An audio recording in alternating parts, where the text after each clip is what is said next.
السلام عليكم ورحمة الله وبركاته. عليكم السلام ورحمة الله. إن الحمد لله نحمده ونستعينه ونستغفره ونعوذ بالله من شرور أنفسنا ومن سيئات أعمالنا. من يهده الله فلا مضل له ومن يضلله فلا هادي له.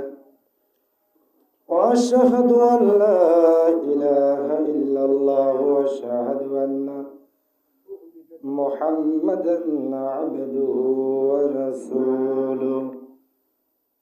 أعوذ بالله من الشيطان الرجيم. بسم الله الرحمن الرحيم.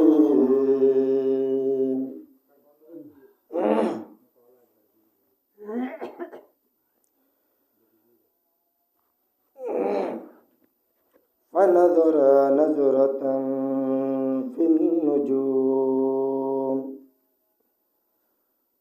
فقال إني سقيم فتولوا عنه مدبرين.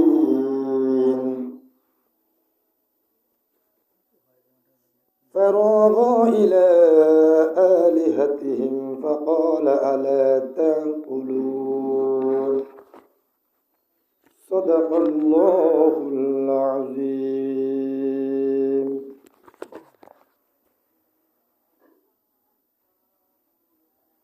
من كان ذبح قبل الصلاة فليعد ومن ذبح بعد الصلاة فقد تم نسوكه وأصاب سنة المسلمين.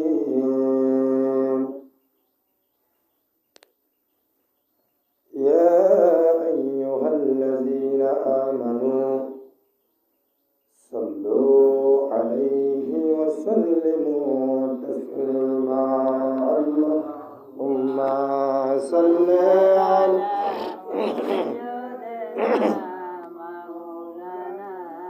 محمد وعلى آل سيدنا. اللهم صل على سيدنا مولانا وعلى آل سيدنا.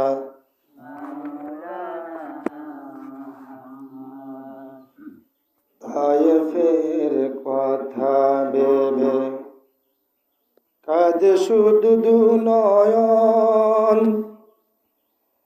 এমন দরদি পেতে কাঁদে মন অনুক্ষণ। আল্লাহুম্মা সাল্লি আলা سيدنا مولانا মুহাম্মদ وعلى آل سيدنا. بلغ العلا بكماله كشف الدجى بجماله حسنت جميع خصاله. صلوا عليه وآله. আলহামদুলিল্লাহ, শুকরিয়া আদায় করে মহান রব্বুল আলামিনের, যে মহান মালিক আমাদেরকে পবিত্র হজের মাস জিলহজ মাসের 10তম রজনী, পবিত্র ঈদুল আজহার দিনে, ঈদের দিনে, ঈদের জামাতে আমাদেরকে হাজির হওয়ার তৌফিক দান করেছে। সারলীন মানুষকে সুস্থ রেখেছে। সেজন্য আমরা মহান রব্বুল আলামিন দরবারে কালিমাত শুকর আদায় বলি আলহামদুলিল্লাহ। পাশাপাশি মানবতার মুক্তিত নবী কুলের সম্রাট সৈয়দুল মুরসালিন খাতামুন নবিয়্যিন নবী মুহাম্মদ রাসূলুল্লাহ সাল্লাল্লাহু আলাইহি ওয়াসাল্লাম। আমরা যে সময় নির্ধারিত করেছি আজকে সকাল 8টায়, সকাল 8টা হলে এখন আর মাত্র 20 মিনিট বাকি আছে। এখন যদি আমরা 6-7 জন আসি, আমরা আজকে নিয়ত করি যদি 10 জন হয়, একজন হলে একজনের নিজেদের মাথা ধরালাম। আজকে আমি নিয়ত করছি আজকে 8টায় জামাত হবে, যদি 2 জন ও 2 জন দিয়ে হবে। কারণ সময় তো আমি দিনে, আমি দিছি নাকি? সময় দিছে কারা? আসবে এখন আসে না কারা? সময় তো আপনি দিছেন। আল্লামা সাইদি বলছিলেন যে আমি আমেরিকায় ও যেখানে হোয়াইট হাউসের সাথে আমি যেখানে থাকি, ওটা এক লোক বাংলাদেশের লোক, সে চাকরি করে, সরকারি চাকরি করে 35 বছর, বলতেছে যে হুজুর আমি রাত ঠিক 3:45 আমার এখানে গন্তব্যের ট্রেন স্টেশন আমি আসি। আজকে 35 বছরের ভিতরে 1 মিনিটও এদিক সেদিক হয় না। এত প্লাবন, এত প্রাকৃতিক দুর্যোগ, এত বরফ কাটি পর্যন্ত তারা বরাবর 3:45 তারা ওইখানে হাজির হয়। 35 বছর তো একদিন দেরি হয় না। তারা সময়ের কি গুরুত্ব দিচ্ছে। আজকের পৃথিবীর কাফেরা ধনী কেন? মুসলমান এত গরিব কেন? কারণ মুসলমান সময়ের গুরুত্ব দিতে জানে না। এজন্যই আজকে আমাদের এই অধপতন। তারা সময়ের কি গুরুত্ব দিছে।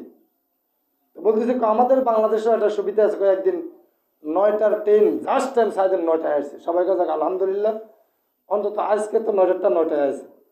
রেল মাস্টার বলতেছে এত খুশি হয়ে না, গতকালকে 9টাটা আজকে 9টায় আছে, আজকে তো খবর না।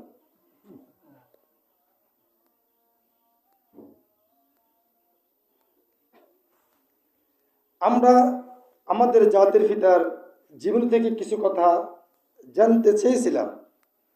আমরা কিছু জানতে হলে, বুঝতে হলে সময় দিতে হবে, আপনাকে সময় দিতে হবে।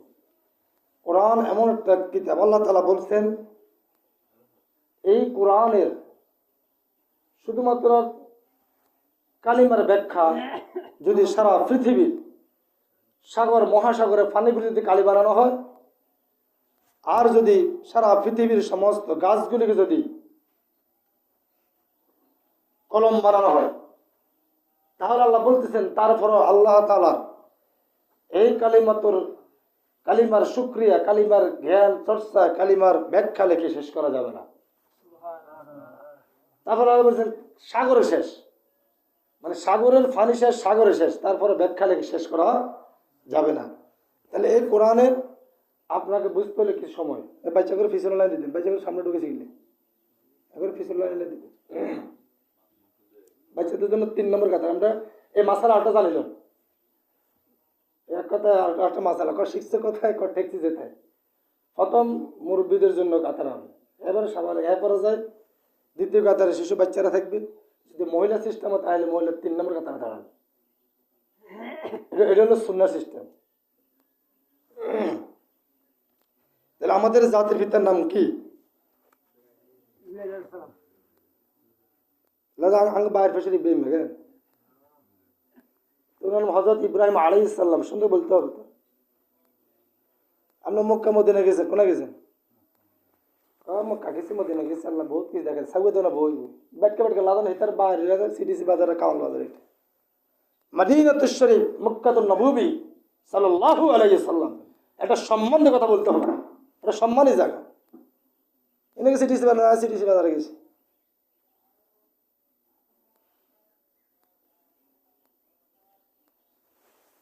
তাহলে আমাদের জাতির ভিতরে আমরা যে কথা বলেছিলাম, তিনি বলছেন তিনি যখন তার রবের সন্ধানে তিনি যখন ছিলেন, তখন তিনি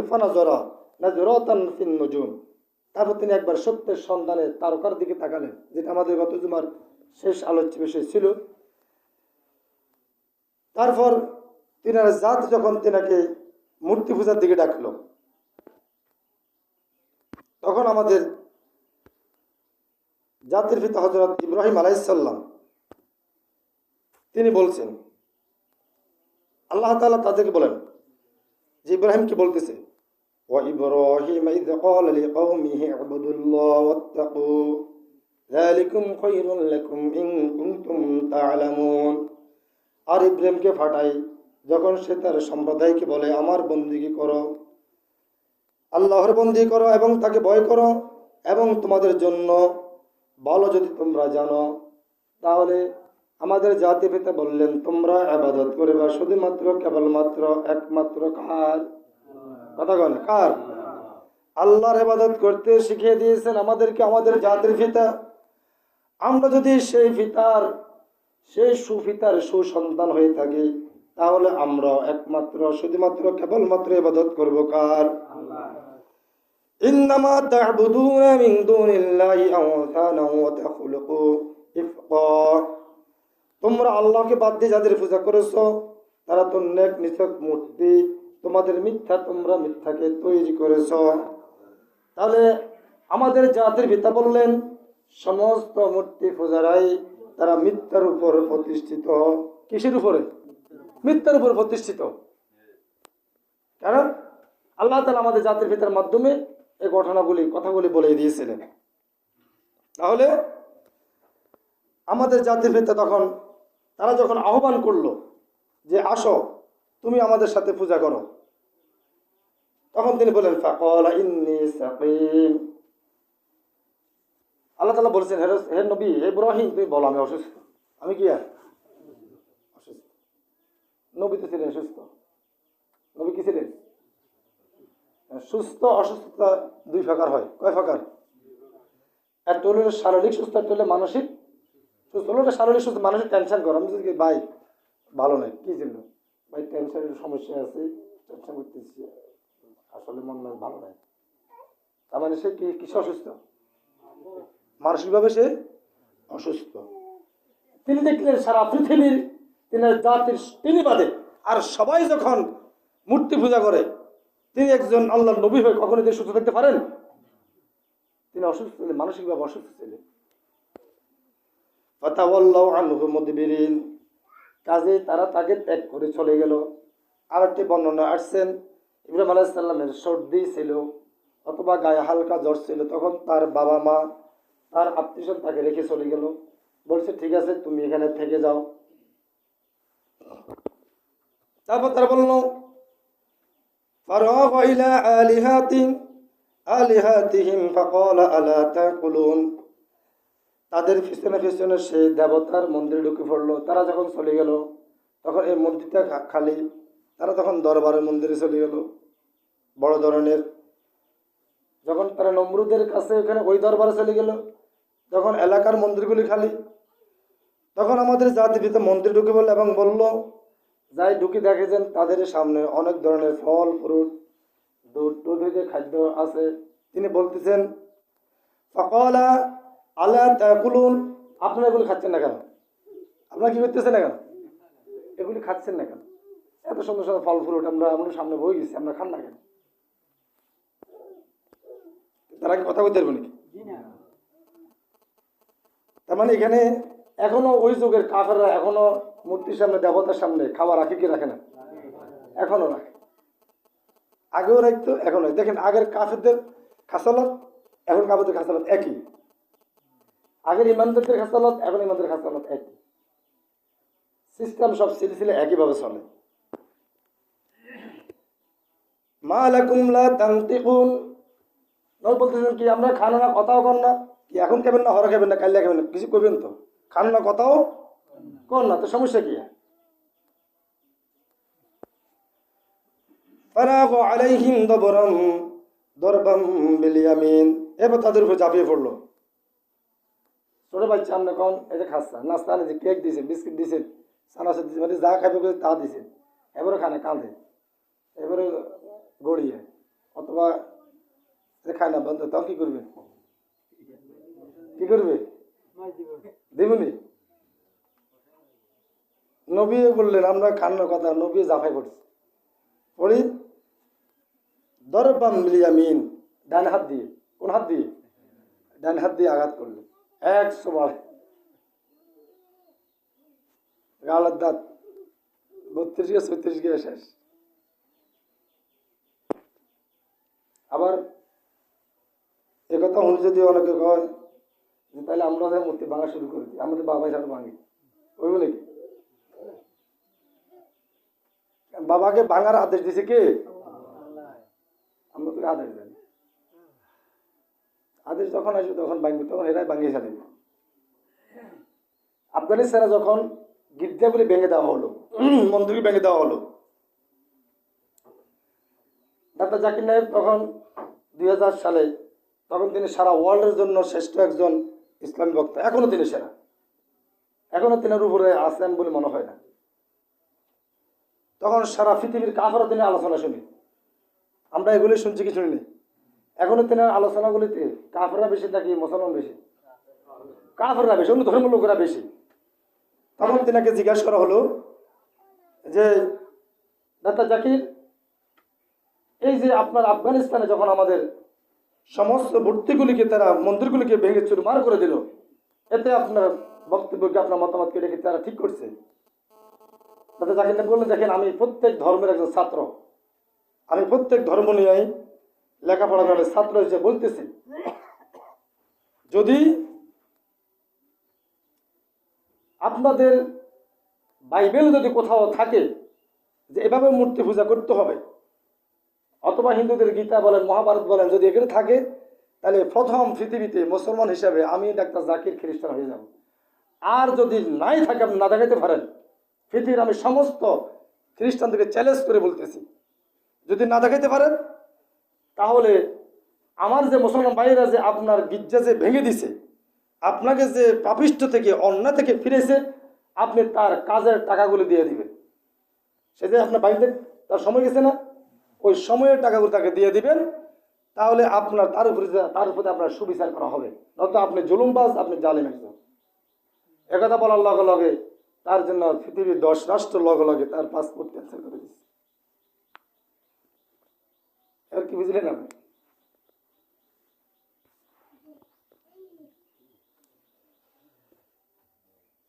فَأَقْبَلُوا إِلَيْهِ يَزِفُّونَ فَأَقْبَلُوا إِلَيْهِ يَزِفُّونَ ফিরে এসে তারা দৌড়ে এসে গেল। তারা আসে না দিন কিরে মন্দির ওগের মাথা নাই, কিছু নাই, শুধু কোনো ওকে করে লেখা হারিয়েছে, চিন্তা কিরে কি করবে?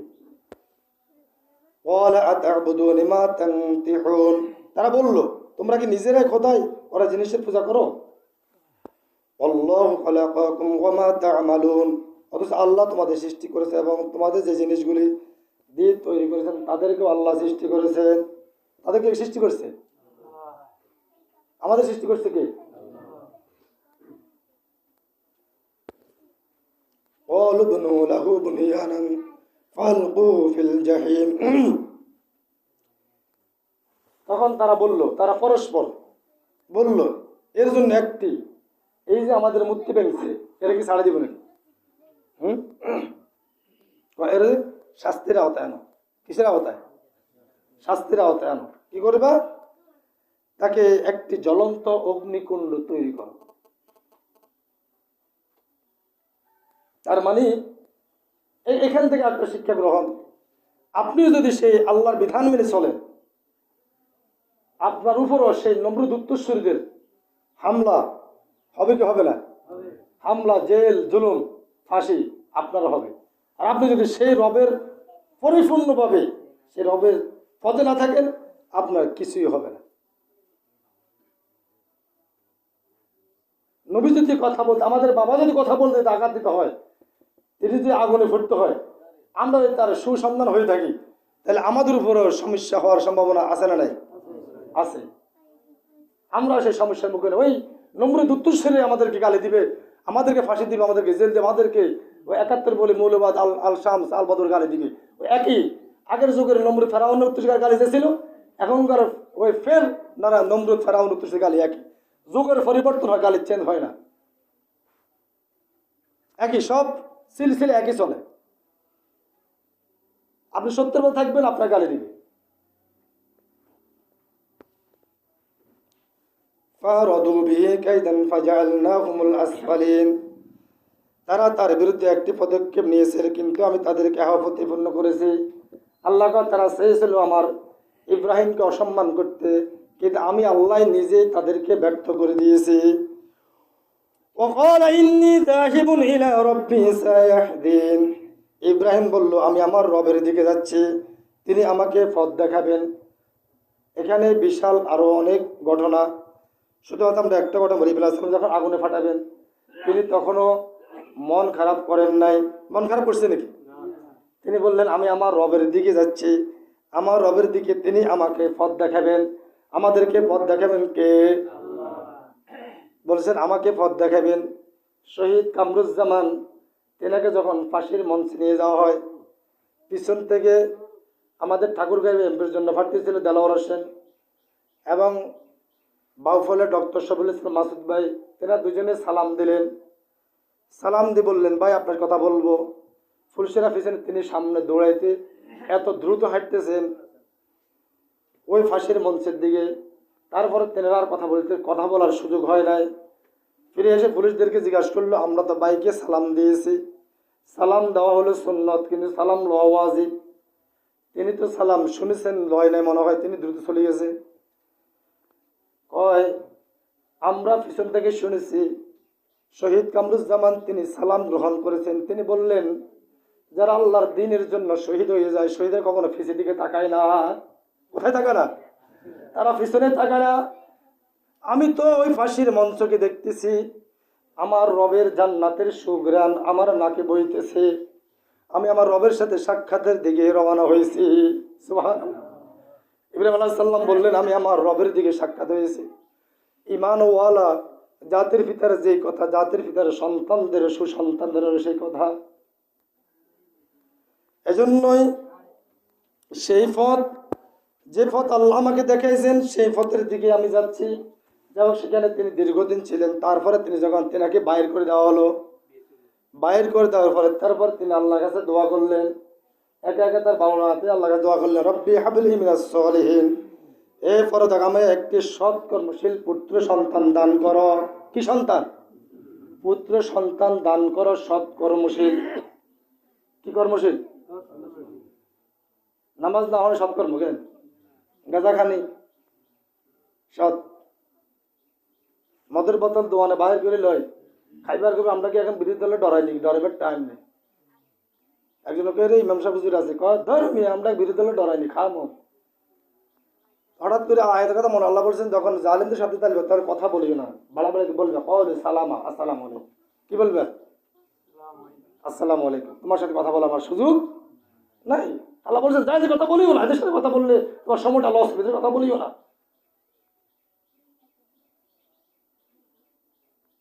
তখন আমি ভাবলাম যে ক্ষমতা আব্বারও বড়। ক্ষমতা আব্বার বড় না ছোট? ক্ষমতা আব্বারও বড়। যদি আমার দল যদি ক্ষমতা থাকতো, তাহলে 100 গজ দূর দিয়ে হাঁটতে আমার কাছ দিয়ে আসতো না ডরে। বোতল তো দেখাইতো বহুত দূরের কথা, বোতলে বার হতে বহুত দূরের কথা। যদি খাইতো রাস্তার বাইরে দিয়ে এমনি ওই খালকাছা দিয়ে, আমি বাজারে থাকলে খালকাছে ডরে হাঁটে যেত, এদিকে যেত না।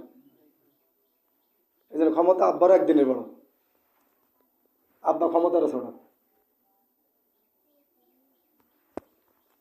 তাহলে আমাদের বাবা দোয়া করছেন, রব্বি হাবলি মিনাস সলিহিন। আমরা কি জন্য দোয়া করব? নেক্সট সন্তানের জন্য দোয়া করবো। আমাদের সময় শেষ, মাত্র 2 মিনিট আছে। সুবহানাকাল্লাহু ওয়া বিহামদিকা আশহাদু আল্লা ইলাহা ইল্লা আনতা আস্তাগফিরুকা ওয়া আতুবু ইলাইক।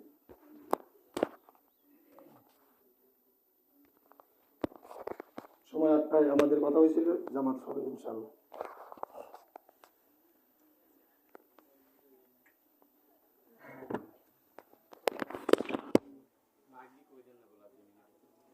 কিলে ভাই দিন সময়টা টাইম আছে, আলো করে দিচ্ছি।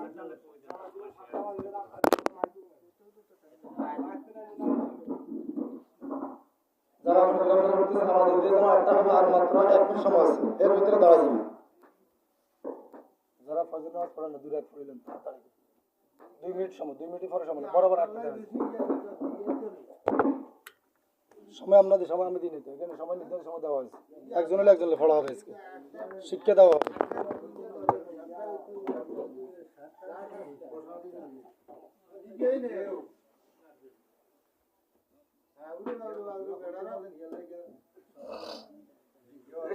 দিতে তো সমস্যা না, কারণ অথবা 15 দিন হবে না।